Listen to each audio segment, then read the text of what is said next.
Audio Jungle.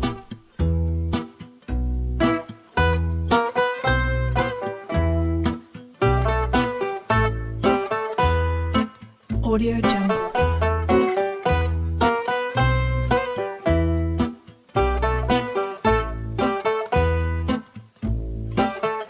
Audio Jungle.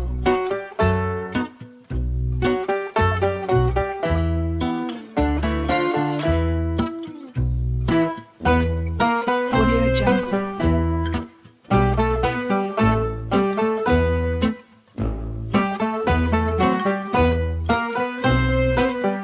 Audio Jungle.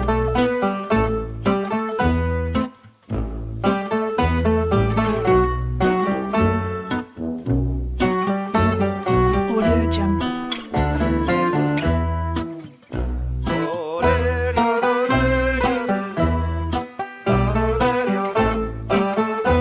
Audio Jungle.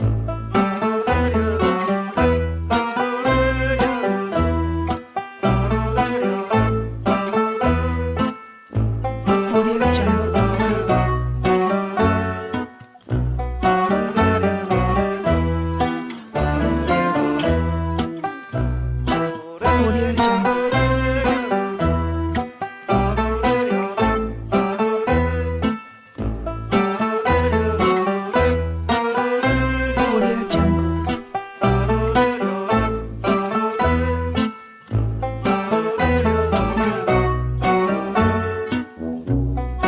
Audio Jungle.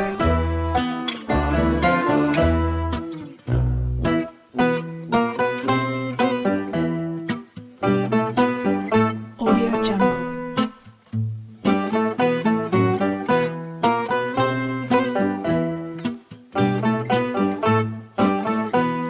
Audio Jungle.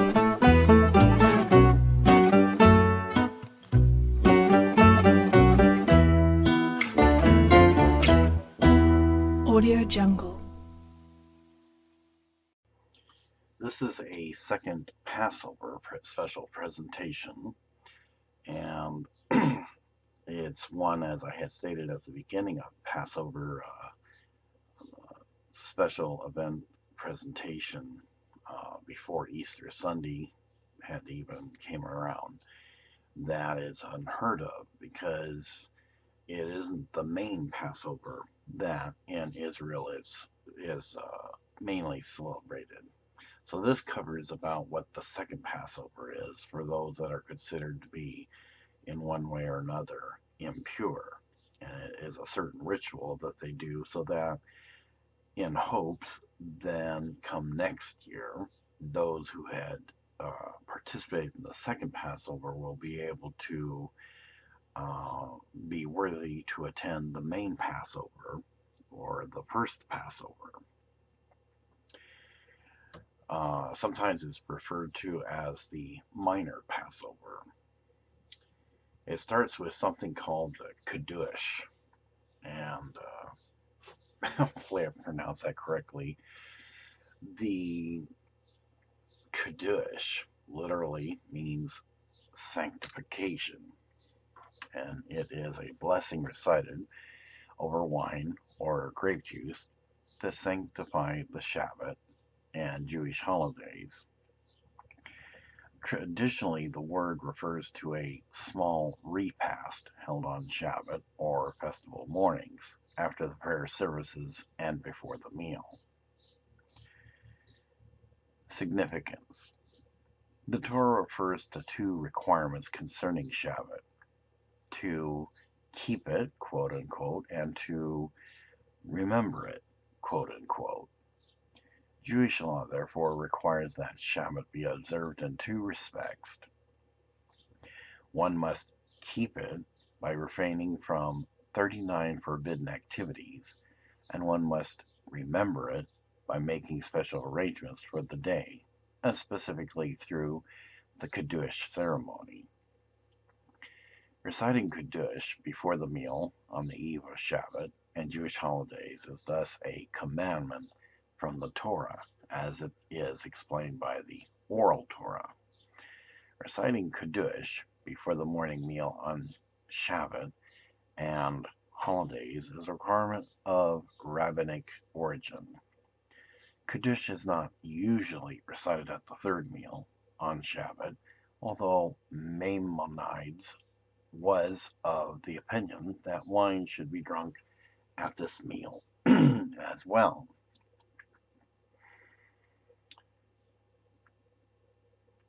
So then we go into the part of the order of bread. The order of bread consists of 11 orders: planting, plowing, reaping, gathering, threshing, that is extraction, winnowing, sorting or purification, dissection, sifting, kneading, that is amalgamation, cooking or baking. The order of garments goes for men as well as women. This involves number 12 through 24, shearing, scouring or laundering, carding or combing wool, dyeing, that is like changing colors, spinning, warping, making two loops that are threading heddles, weaving, separating two threads, tying, untying, sewing, tearing. The order of hides, number 25 through 32, is trapping, killing, flaying or skinning, curing or preservation, smoothing, scouring, measured cutting. The order of construction involves writing, erasing, construction, demolition, extinguishing a fire, ignition. The final completion or fine-tuning and perfection, transferring between domains. Basically, any type of work done in the categories just listed is considered a forbidden activity because the Shabbat is the Sabbath day Saturday. And if you're caught doing this, then you are sinning. So, by Jewish tradition, those are the things that you have to avoid. The only exception, however, is saving of human life. When human life is endangered, a Jew is not only allowed, but required to violate any Sabbath law that stands in the way of saving that person. The concept of life being in danger is interpreted broadly. For example, it is mandated that one violate the Sabbath to take a woman in active labor to a hospital.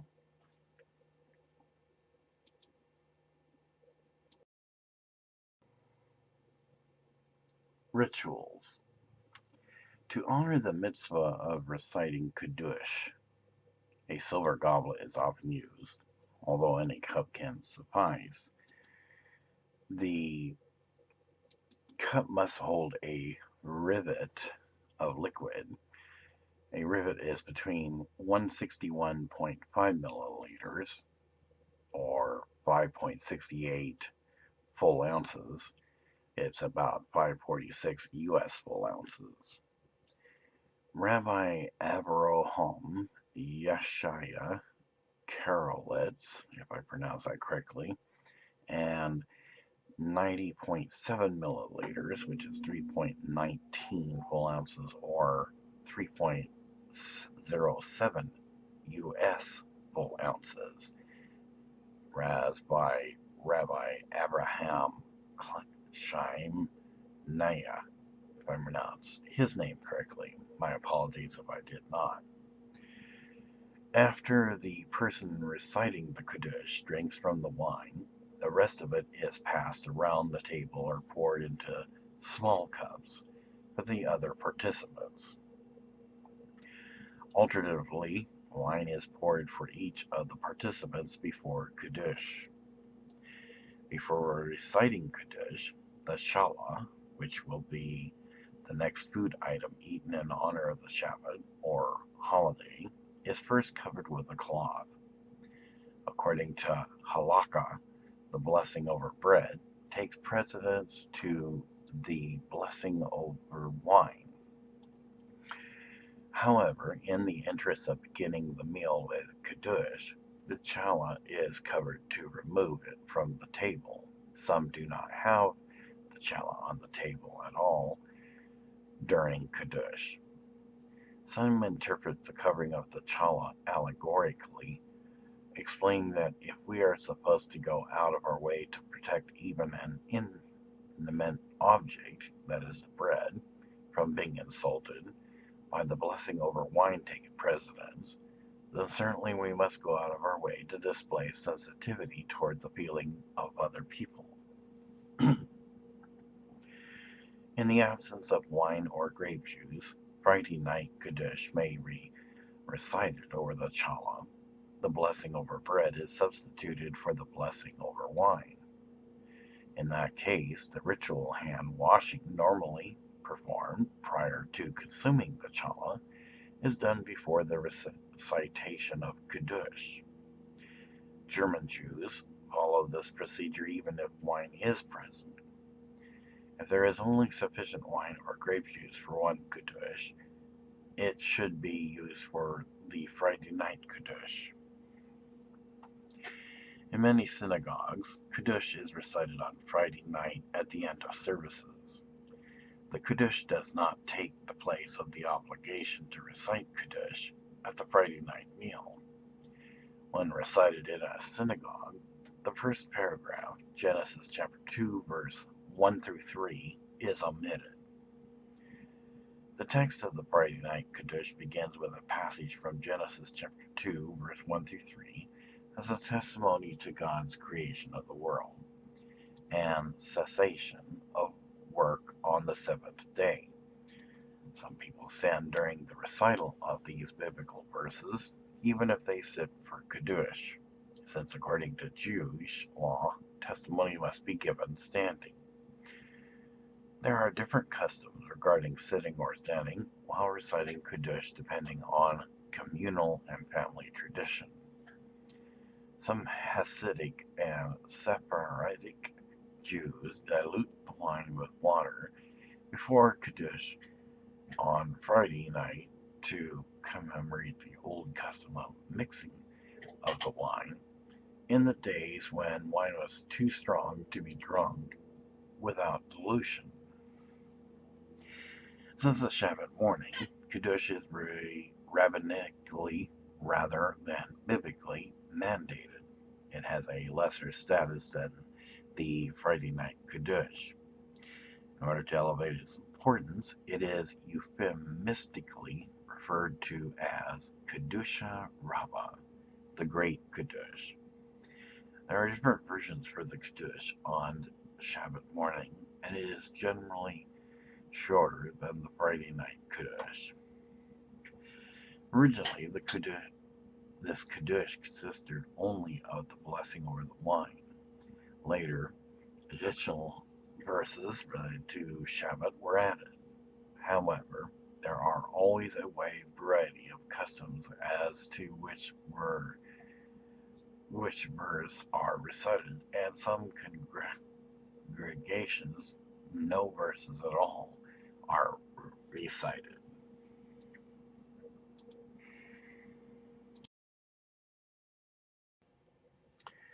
English translation of Friday night Kiddush.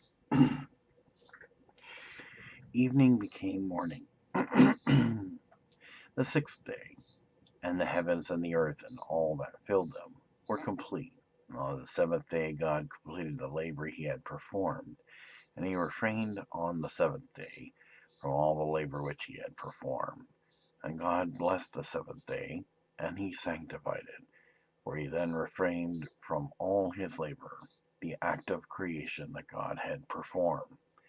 Permit me, distinguished ones, rabbis, yes, and callings. Blessed are you, the Lord our God, King of the universe, creator of the fruit of the vine. Amen. Blessed are you, Lord of our God, King of the universe, who sanctifies us with his commandments, and hope for us, and with love and intent invested us with a sacred Sabbath as a memorial to the deed of creation. It is the first among the holy festivals, commemorating the exodus from Egypt. For you chose us and sanctified us out of all nations, and with love and intent you invested us with your holy Sabbath. Blessed are you, Adonai, sanctifier of the Sabbath. Amen.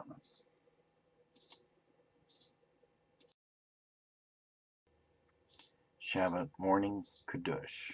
English translation of Shabbat Morning Kiddush. Some begin with Isaiah chapter 58, verse 13 and 14.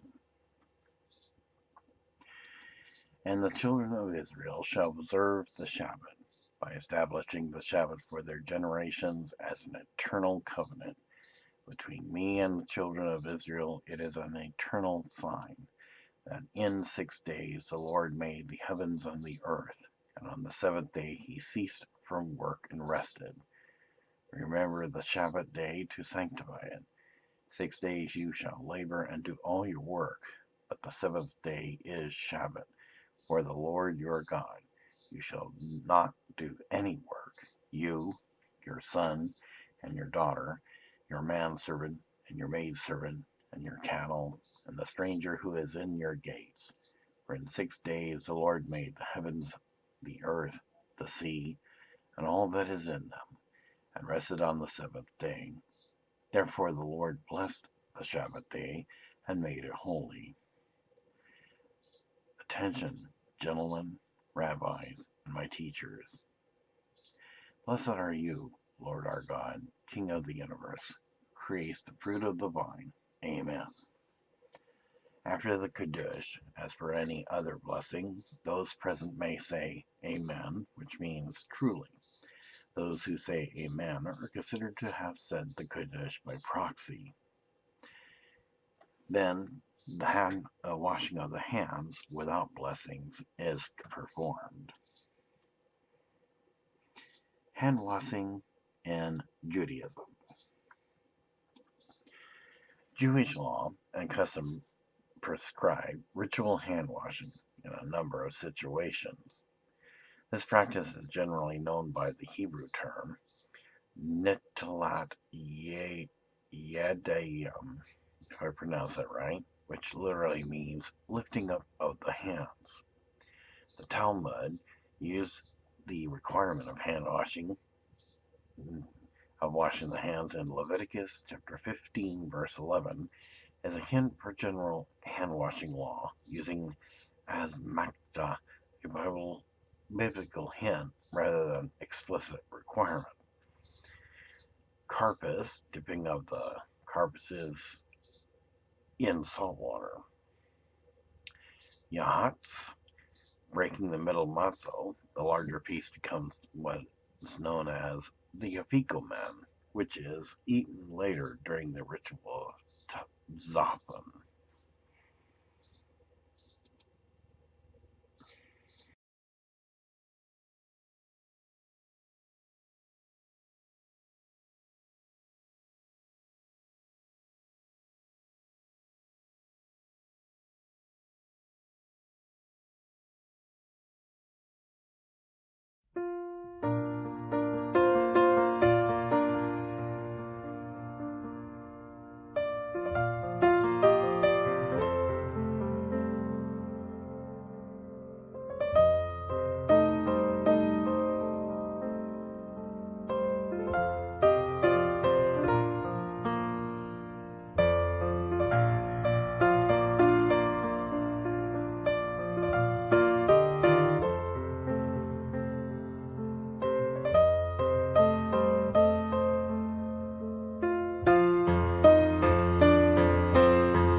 Second Passover.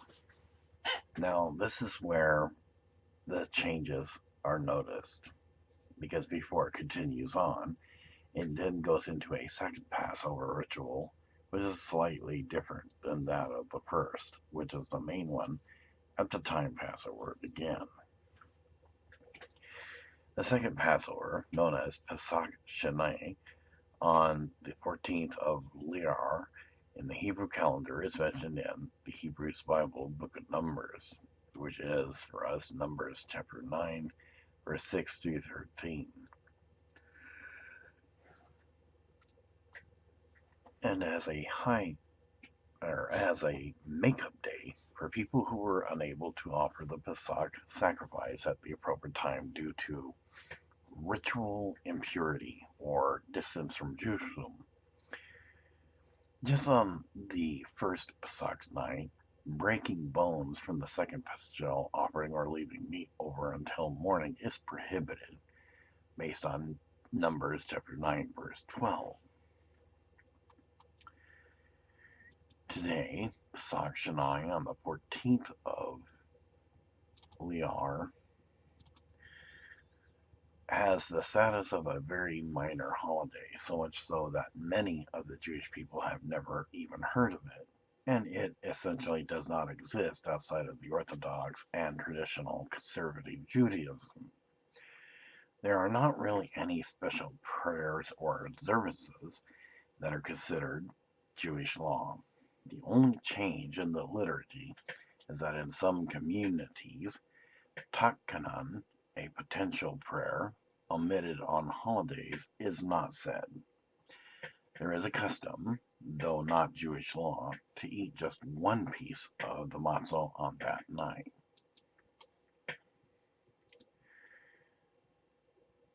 Tuma and Tahara. In Jewish law, Tuma and Tahara are the state of being ritually impure and pure, respectively. The Hebrew noun tuma, meaning impurity, describes a state of ritual impurity. A person or its object which contradicts or contracts tuma is said to be tame, Hebrew ritual impurity, and therefore suited for certain holy activities and uses until undergoing predefined purification actions that usually include the elapse of a specified time period.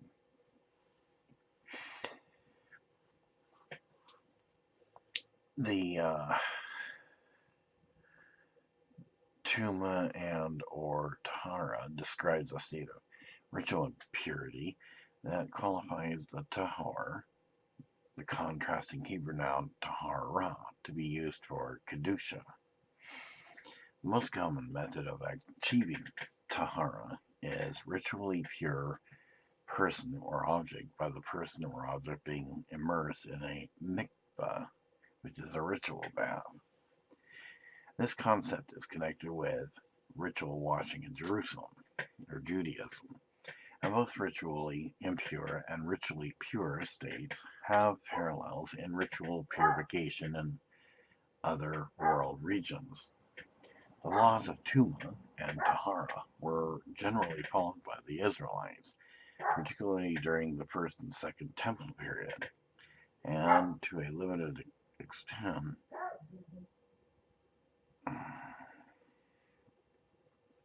they are a part of applicable halakha in modern times. In the Bible, there is a certain usage. The noun form of tuma is used around 40 times in the Masoretic text of the Hebrew Bible.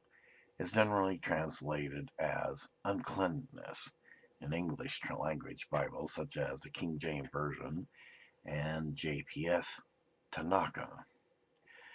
The majority of uses are in Leviticus, though uses for national impurity occur in Ezra and Ezekiel, and Zechariah prophesies the removal of the prophets and spirit of impurity from the land.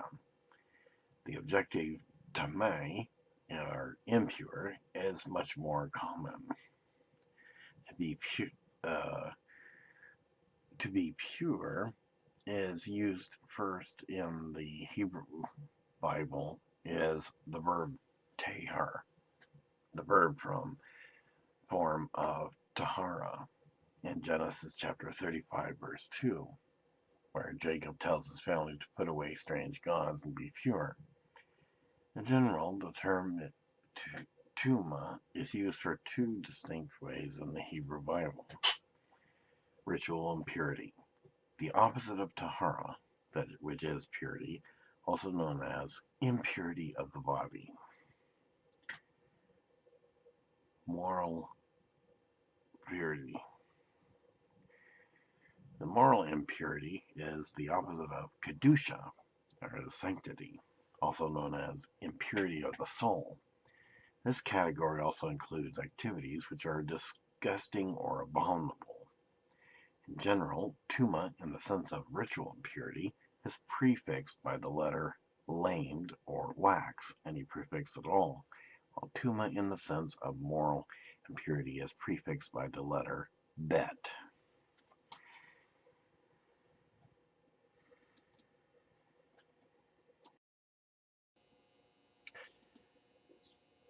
Ritual impurity. Activities which create impurity. The Torah, particularly the book of Leviticus, lists various activities which create an impure tamai status. A person who touches a corpse becomes impure. A person who touches something that has been made impure by a corpse becomes impure.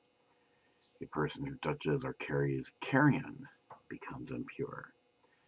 A person who touches or shifts the carcass of one of the 8 cherubim, a vessel or clay oven upon which falls one of 8 dead creeping things, becomes impure. A woman, upon giving birth, becomes impure for 7 days for a son or 14 days for a daughter. A person who has been diagnosed with zarat is impure. A house which has been diagnosed with zarat is impure, as are its contents.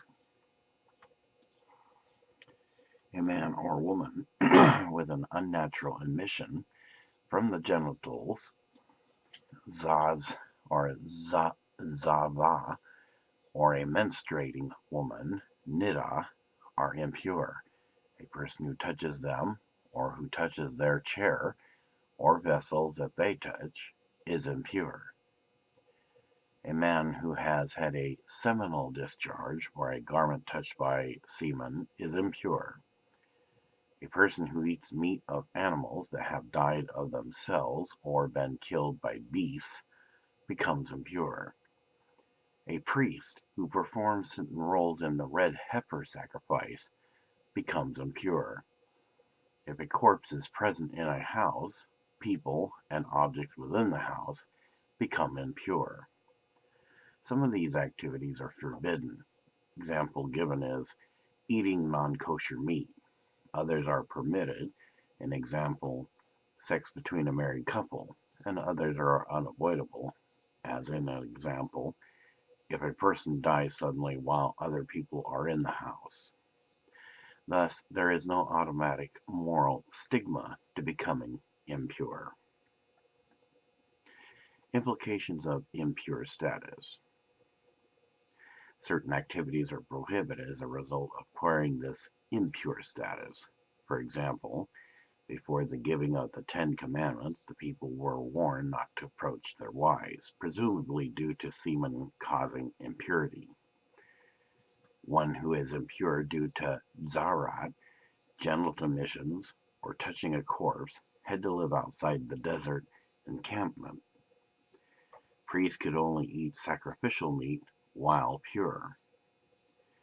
One who is impure due to a corpse could not visit the sanctuary without making it spiritually impure, which is a crime punished by karet.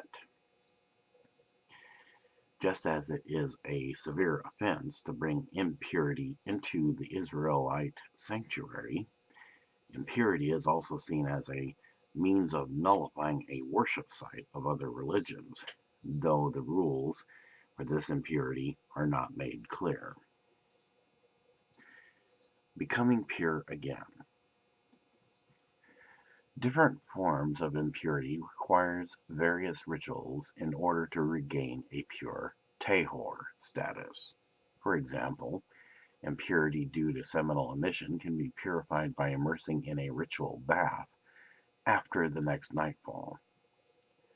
Impurity due to zarat requires waiting 7 days, shaving one's hair, washing one's clothes, immersing one's body, and offering a temple sacrifice to achieve purification.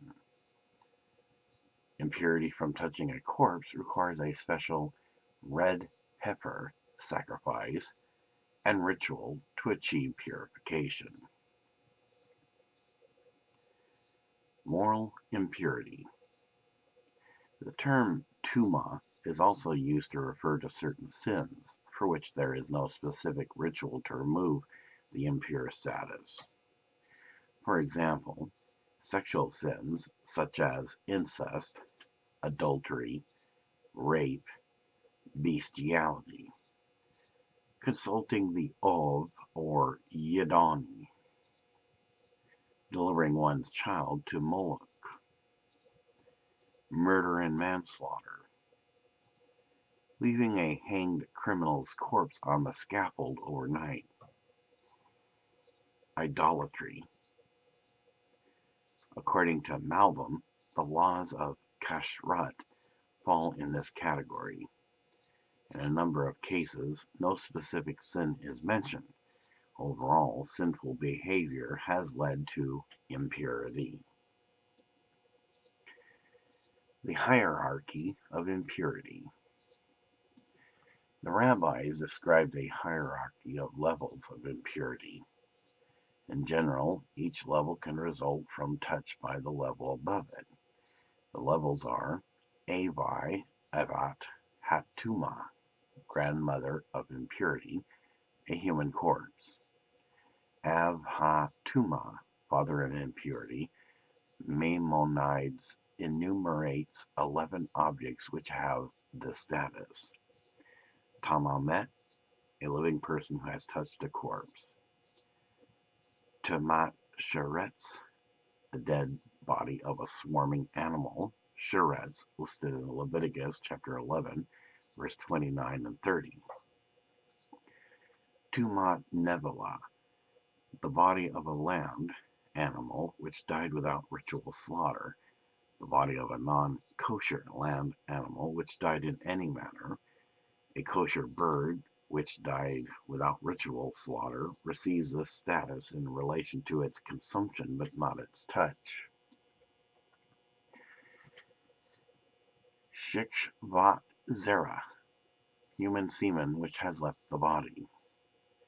Mei Hatat, water into which ashes of the red heifer were mixed. People who were involved in the red heifer procedure and in certain procedures of the Yom Kippur sacrifices. Nida, a menstruant woman, a man who has had sex with such a woman, the woman's blood, spit, and urine, objects which she has sat, reclined, or rode upon. Yoladet, a woman in the period after she gives birth, the same related categories as with Nida.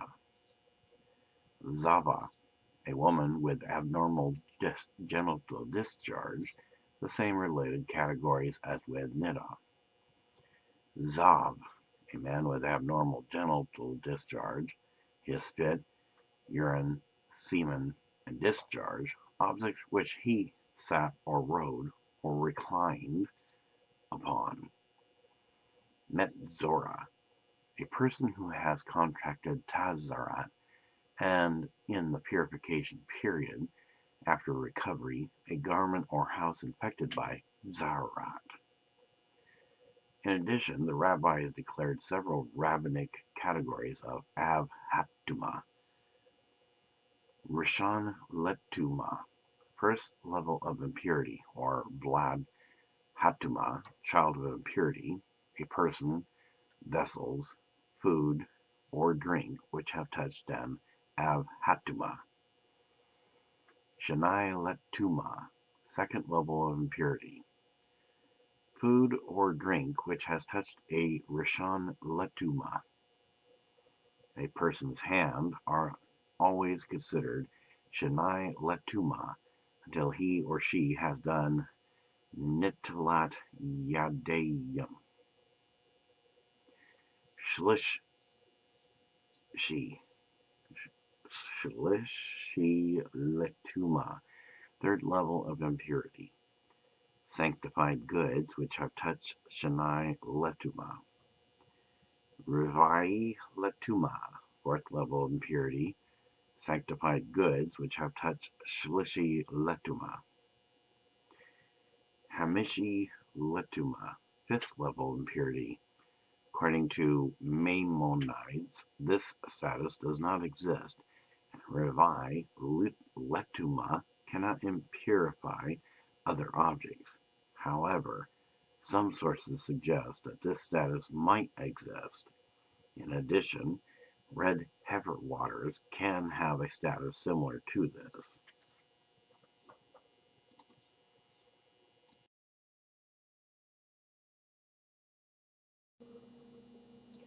Impurity of scrolls. The rabbis declared Torah scrolls to be impure by rabbinic law. This seemingly strange law had a practical purpose. It discouraged Jews from storing their teruma produce alongside Torah scrolls, which attracted mice and caused the Torah scrolls to be nibbled on as well. Purification methods, hand washing in Judaism.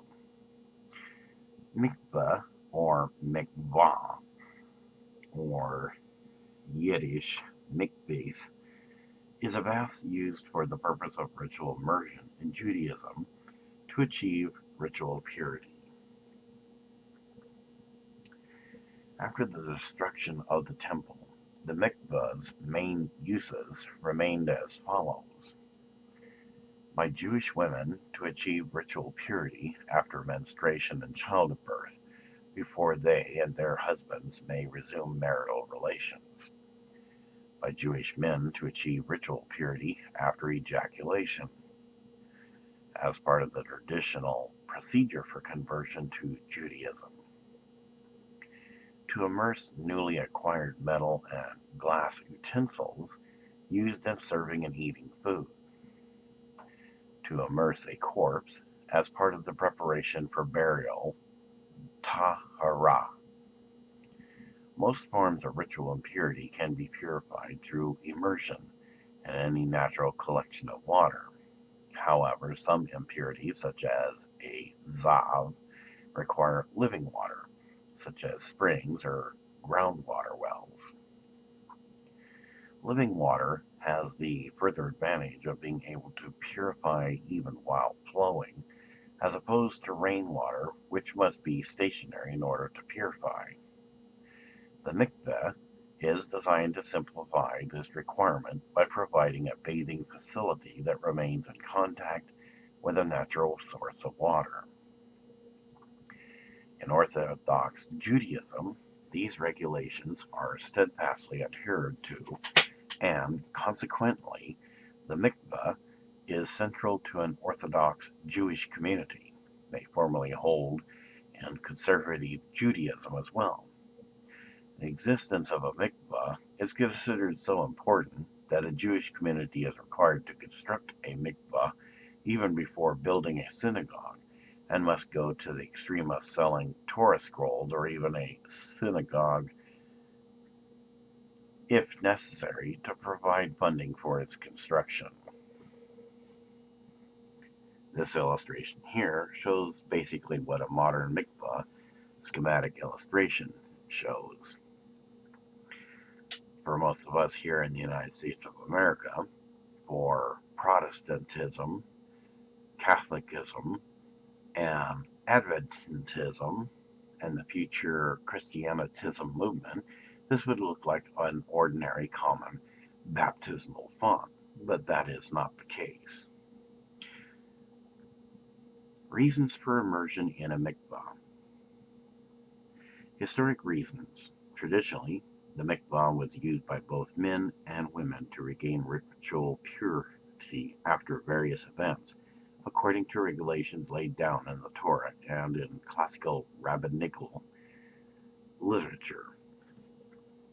The Torah requires full immersion. After Kari, normal emissions of semen, whether from sexual activity or from nocturnal emission, bathing in a mikveh due to Kari is required by the Torah in order that one should be allowed to consume from a heave offering or sacrifice, while Ezra instituted that one should also do so in order to be allowed to recite words of Torah. The latter case is known as Tevilat Ezra, the immersion of Ezra. After Zava, abnormal discharges of body fluids. After Tazarat, certain skin conditions. These are termed lepra in the Septuagint and therefore traditionally translated into English as leprosy. This is probably a translation error, as the Greek term lepra mostly refers to psoriasis, and the Greek term for leprosy was elephas or elephantiasis. By anyone who came into contact with someone suffering from Zav or Zava, or into contact with someone still in Nida, normal menstruation, or who comes into contact with articles that have been used or sat upon by such persons. A Kohen who is being consecrated by the Kohen Gadol or Yom Kippur after sending away the goat to Azazel, and by the man who leads away the goat, by the Kohen who performed the red heifer ritual. After contact with a corpse or grave, in addition to having the ashes of the red heifer ritual sprinkled upon them. After eating meat from an animal that died naturally. Classical rabbinical writers conflated the rules of Zava and Nida. It also became customary for Kohanim to fully immerse themselves before Jewish holidays, and the laity of many communities subsequently adopted this practice. Converts to Judaism are required to undergo full immersion in water. Reform and Reconstructionist Judaism. Reform and Reconstructionist Judaism do not hold the halakhic requirements of mikvah the way Orthodox Judaism does. However, there are growing trends toward using mikvah for conversions, wedding preparation, and even before holidays. In the 21st century, the mikvah is experiencing a revival among progressive Jews who view immersion as a way to mark transitions in their lives. Open mikvath welcome Jews to consider immersion for reasons not necessarily required by Jewish law. They might immerse following a divorce or medical treatment, to find closure after an abortion, or to celebrate a life transition, among other reasons. Progressive Jews may also use the mikvah for conversion. During pregnancy. In some Jewish communities, it is customary that at some point during the 9th month of a woman's pregnancy, she should dip in a mikvah. Requirements during use of a mikvah. There is supposed to be no barrier between the person immersing and the water. The person should be wearing no clothes, jewelry, makeup, nail polish, fake nails, or grooming products on the hair or skin. For more observant Jewish women, an attendant will assure these requirements are met. Showering or bathing and carefully checking the whole body is, therefore, part of the religious requirements before entering the water of a mikveh for a woman. Hair.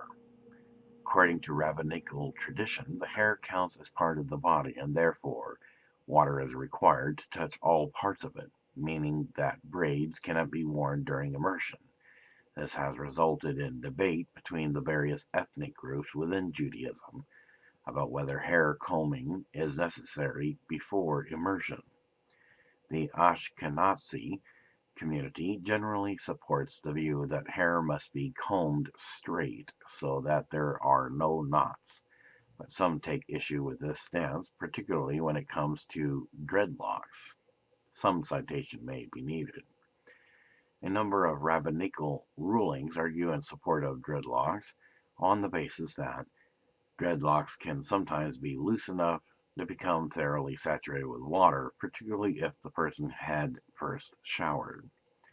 Combing dreadlocked hair can be painful, although a particularly cautious individual would consider a single knotted hair as an obstruction.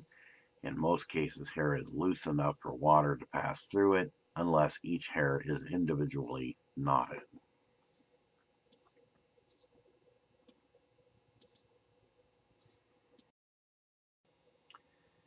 This would be like a type of purification procedures. Red heifer.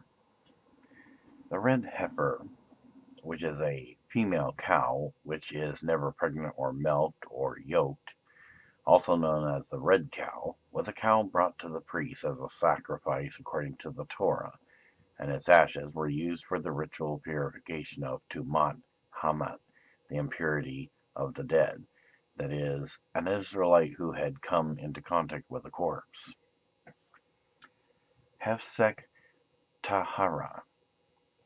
In Torah and rabbinic law, a Hefsek Tahara, the pause to initiate purity, is a verification method used in the Orthodox Jewish community by a woman who is in a nida state to determine that menstruation has ceased. The performance of a Hefsek Tahara is needed to initiate the counting of 7 days absent of blood discharge. Mishnaic source, the source for a Jewish woman to perform an examination, is quoted implicitly in the Mishnah, a Nida who examined herself on the 7th day in the morning. Mishnah Nida, chapter 10, verse 2. There is a difference of opinion amongst halakhic sources whether the self-examination is D or Reta, required by Torah law, or D rabbinical requirement. Haggalah. In Judaism, Haggalah is a method of making utensils suitable for use with kosher food by immersing utensils in boiling water. Source in the Torah. The concept is derived from a verse in Parshat Matot that states, "Only the gold, the silver, the copper, the iron, the tin, and the lead, whatever is used in fire, you shall pass through fire, and then it will be clean. It must, however, also be cleansed with sprinkling water, and whatever is not used in fire, you shall pass through water." Numbers chapter 31, verse 22 and 33. Tevilat Kalim. Tevilat Kalim, Hebrew, immersion of vessels in Judaism, is the immersion of certain types of culinary utensils in a mikveh on the occasion of their being acquired from a non-Jew. Source: it is based upon Numbers chapter 31, verse 22 and 23. Howbeit the gold, and the silver, the brass, the iron, the tin, and the lead, everything that may abide the fire, ye shall make to go through the fire, and it shall be clean. Nevertheless, it shall be purified with the water of sprinkling, and all that abideth not the fire ye shall make to go through the water. Megid, or Magid, retelling the Passover story, including the recital of the 4 questions and drinking the second cup of wine.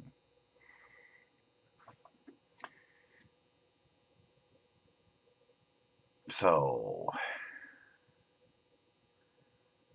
this is a practice that is part of what could be considered the regular Passover, but is also for the mini Passover as well.